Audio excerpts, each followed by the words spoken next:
Kelanchal times, हर खबर पर हमारी नजर।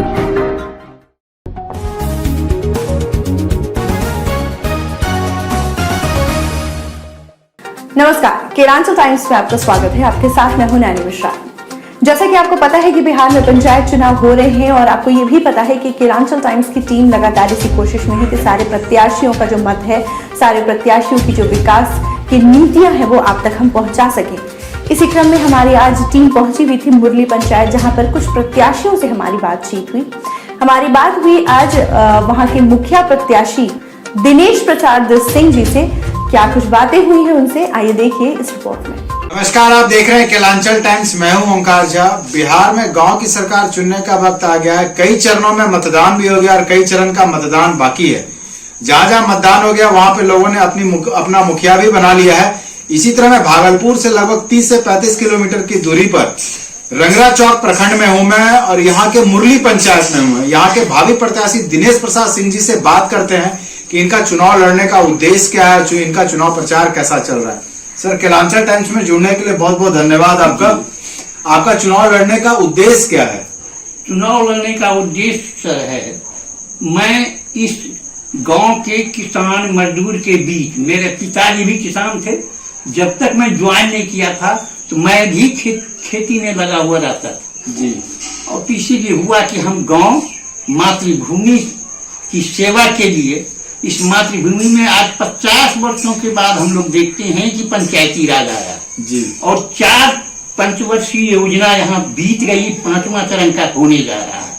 इस चारों चरण में जब तक पोस्ट पर सारी गतिविधि को मैं गांव भी देखता हूँ, सबका कार्य कानों से सुनता हूँ, आंख से भी देखता हूँ, लेकिन मैं किसी के शिकायत के फेरे में नहीं जाना चाहता हूँ कि वो परेशानी का घर है, ये भ्रष्टाचार की दुनिया में लिप्त है। उस जगह कितनों हम कहीं सही बात कहेंगे तो नहीं मानेगा, इसीलिए हम परहेज करके अपने घर पर बैठे हैं।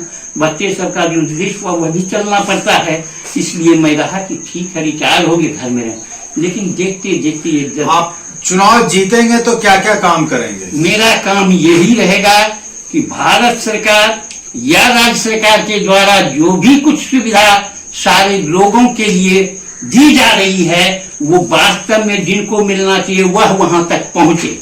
और यह लोगों से आज तक जो देख रहे हैं, बीच में जितने भी लोग आज तक प्रखंड या जिला के स्तर पर पहुंचते हैं, ये जो बीच में जो लोग ब्रोकर का काम कर रहे हैं, उसे जो गरीब की परेशानी होती है, मजदूरों का मजदूरी जाता है और नाजायज मजदूरी छोड़ के जाना पड़ता है, इसलिए वह उससे बचे ताकि सरकार का सही लाभ वहां पहुंच सके और अपनी सही बात में वह भी समझे कि यह जो साकार सपना था महात्मा गांधी के समय में ही बात, यहाँ पंचायती राज होना चाहिए।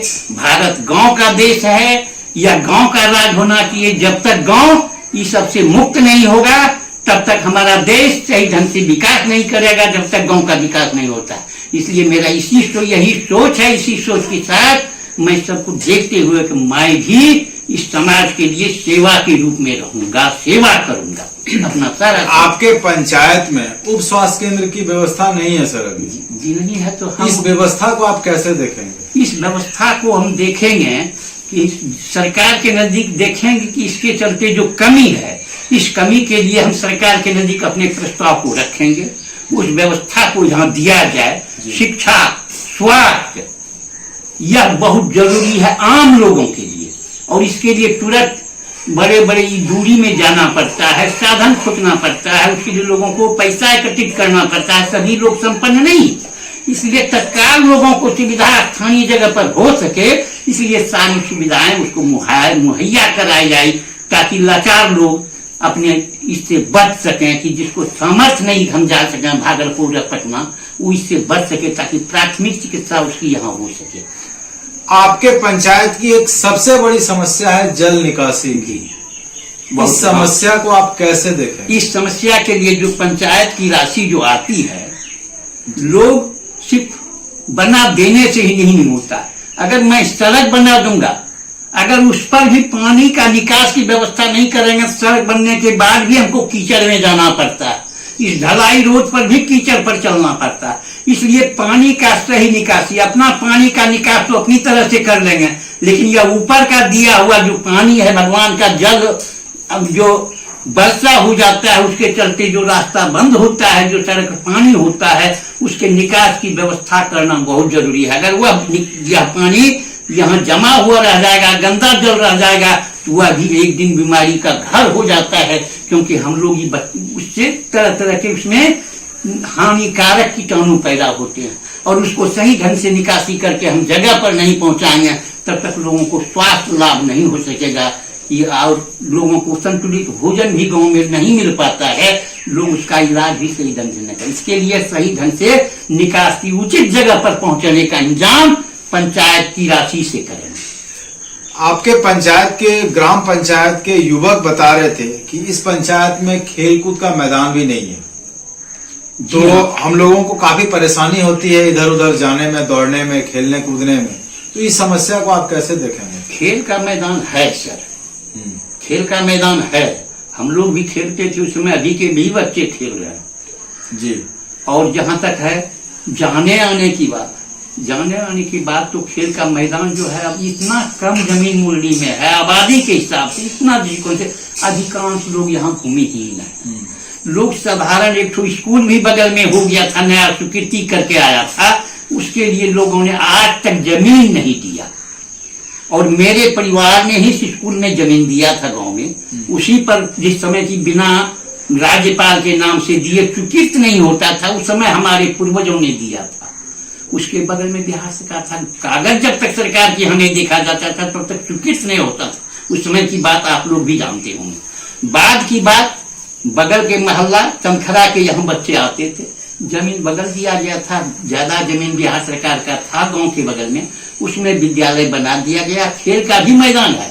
लेकिन बाद में मैंने उस स्कूल को, वहां के बच्चे के लिए भी वहां भी स्कूल नया हुआ, मैंने स्वतः उसको स्कूल में ही दिया चमखरा वासियों के लिए, आपका स्कूल वहां पर है। यहाँ आपने सब बात बताया कि हम जो भी सरकारी योजना होगा धरातल पे लाएंगे, लेकिन यहाँ पे कुछ आपके पंचायत में वृद्धों का ये कहना है, बुजुर्गों का ये कहना है कि हम 60 साल से ऊपर हो गए लेकिन हमारा वृद्धा पेंशन ये सब नहीं मिल पा रहा है। मेरा पहला लक्ष्य यही है कि इस गांव में सरकार की योजना के तहत जितनी भी बातें हैं कि कोई जो 60 वर्ष उम्र पार कर चुके हैं, सरकार के नियमानुकूल संविधान के तहत कानून के दायरे में जो उसके अधिकारी होंगे वह नहीं बचे, उसके लिए उनको प्रखंड जाने की जरूरत नहीं हो, किसी के नजदीक जाने की जरूरत नहीं हो।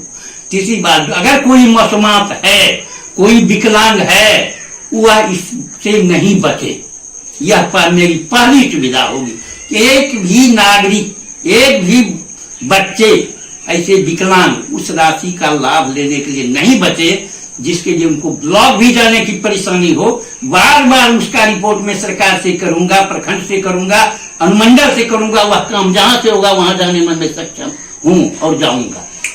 आपने बताया, आपने बहुत सारे काम बताए जो भी आप अच्छा भी लगा सुनने में। आप ग्राम पंचायत के वासियों को संदेश देना चाहते, लास्ट अपील क्या करना चाहते हैं पंचायत के लोगों से? आप मुखिया का चुनाव लड़ रहे हैं, पंचायत के लोगों से अपील क्या करना चाहते हैं? पंचायत के लोगों से ये अपील करते हैं कि हमारे में भी मुखिया पद के लिए संभवतः 9 उम्मीदवार अपना नामांकन करा चुके हैं, और मैं आम मतदाताओं से, बहनों से, माँ से, भाइयों से, जो मतदाता हैं उनसे ये अपील करता हूं कि 9 में से भी जो आपको सक्षम बुझा रहा है, गांव का सही विकास कर सकता है, उसके आप चयन करें, तभी आपके पंचायत का सही विकास होगा, ताकि ये भ्रष्टाचार से आपको मुक्ति मिल सके। वह मेरे नजदीक संभव नहीं है। न मैं किसी का एक पैसा, इसके बिल्कुल खिलाफ हूं कि गरीब को परेशान करूं और उसका नाजायज पैसा लोग ले। और गांव में आज तक जो समस्या देश में देख रहे हैं, सुन रहे हैं, अधिकांश तौर पर जो अधिक नाजायज पैसा खर्च कर देता है किसी तरह से, वह इसमें आगे निकल जाते हैं। मैं नाजायज खर्च करने के लिए तैयार नहीं हूं, इसलिए गांव के मतदाता गौर से विचार कीजिए। अगर मैं समाज का और पंचायत का पैसा नहीं लूटूंगा, इसलिए मैं नाजायज पैसा आपके पीछे नाजायज खर्च नहीं करूंगा, जो सही खर्च है वो करूंगा। प्रक्रिया के तहत करूंगा, इसलिए मुझे किसी चीज की जरूरत नहीं है। क्या नाम है सर आपका? दिनेश प्रसाद सिंह। ग्राम पंचायत? ग्राम पंचायत मुरली। प्रखंड? प्रखंड लंगड़ा चौक, जिला भागलपुर। जिला भाग। अरे ठीक हो भैया, ऐसे वीडियो देखे जा रहे हो?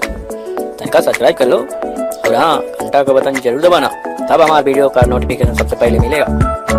यहाँ वहाँ का देखा तो हम तो का ही काट रहे हैं, जल्दी दबाओ।